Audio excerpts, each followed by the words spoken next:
Okay, now before starting the speech, I'd just like to thank Andy and Robert, my two support acts this evening. And I'd like to begin by proposing a toast to the beautiful bridesmaids, Jacqueline, Michelle, Claire, and our little flower girl, Nicole. There's two of them. I'm sure you all agree they all look absolutely gorgeous today and are only outshone by our stunning bride, Sandra. Here's to her. Now, this is the second time I've had the honour of being best man. Now, I must have done a decent job the last time because the couple in question are both here today. Unfortunately, they're just not together. But for those of you that don't know, the job of being best man consists of two tasks. The first being to make sure Robert got to the church on time, sober and smart. It's basically my job to make sure his face and his hair are in order.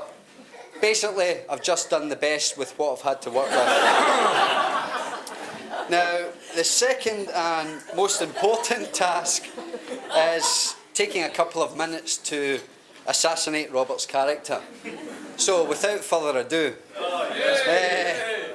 for those of you that don't know, Robert was born on the 30th of March 1973. Now, having spoken to his mum, Pat, about Robert's early years, she said he was a wonderfully sweet-natured, happy and contented little baby. Only let down by the fact that he was deeply ugly. So that was his early years. Basically, he sat about being unpopular and shunned by the locals until all that changed on the 5th of February 1977 when I was born. Suddenly he was popular. People didn't cross the road anymore, and from that moment on we went everywhere together.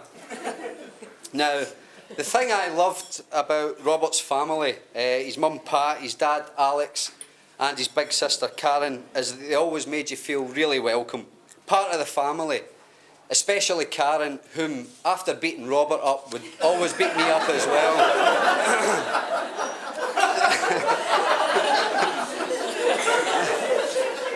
Now, Robert and I used to beg his mum to pin tea towels round our necks so that we could play Batman and Robin. We used to fly out the back door and run around Fulshaw Crescent for hours with these tea towels flying out behind us. Now, of course, we didn't always see eye to eye in our battle against the forces of darkness. It would start off with me saying, "I want to be Batman." And he'd say, "No, you're too wee to be Batman, you're Robin."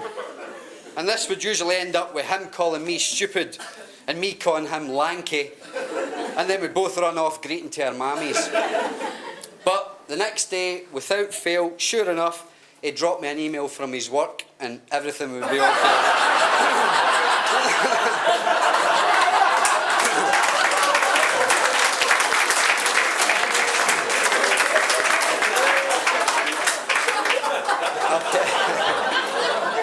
Now, it's at this point I'm going to have to disappoint everybody and telling you that I'm not going to let you know all the wild and crazy stories of Robert's bizarre past.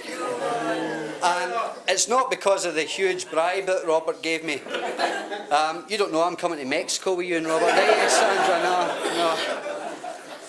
No, the reason I'm not going to tell you all this is because I was usually standing right next to him doing it all as well. And my girlfriend and my mum and dad are here tonight, so honestly, it's not that I don't want to tell you, it's that honestly I can't. But you buy me a few drinks at the bar later and I'll tell you everything. Seriously though, I feel it's a great honour and a privilege to be Robert's best man today. Now, anybody that knows Robert will tell you that he's a doer and not a sayer. He's always looking for his next adventure. He's done loads of travelling and met some great friends along the way. So to be asked to be his best man today makes me feel really proud.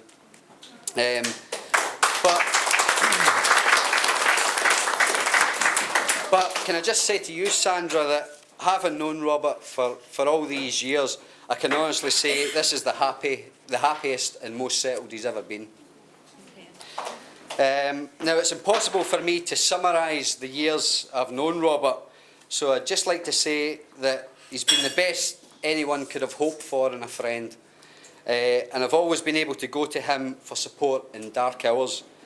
And I know that he'll maintain these high standards as a caring and loving husband to you, Sandra. Everybody agrees you make a fantastic couple. So once again, thank you for allowing me to share your special day.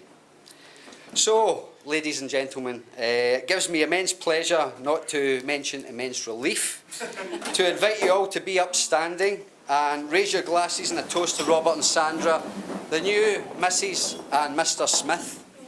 Here's to yous.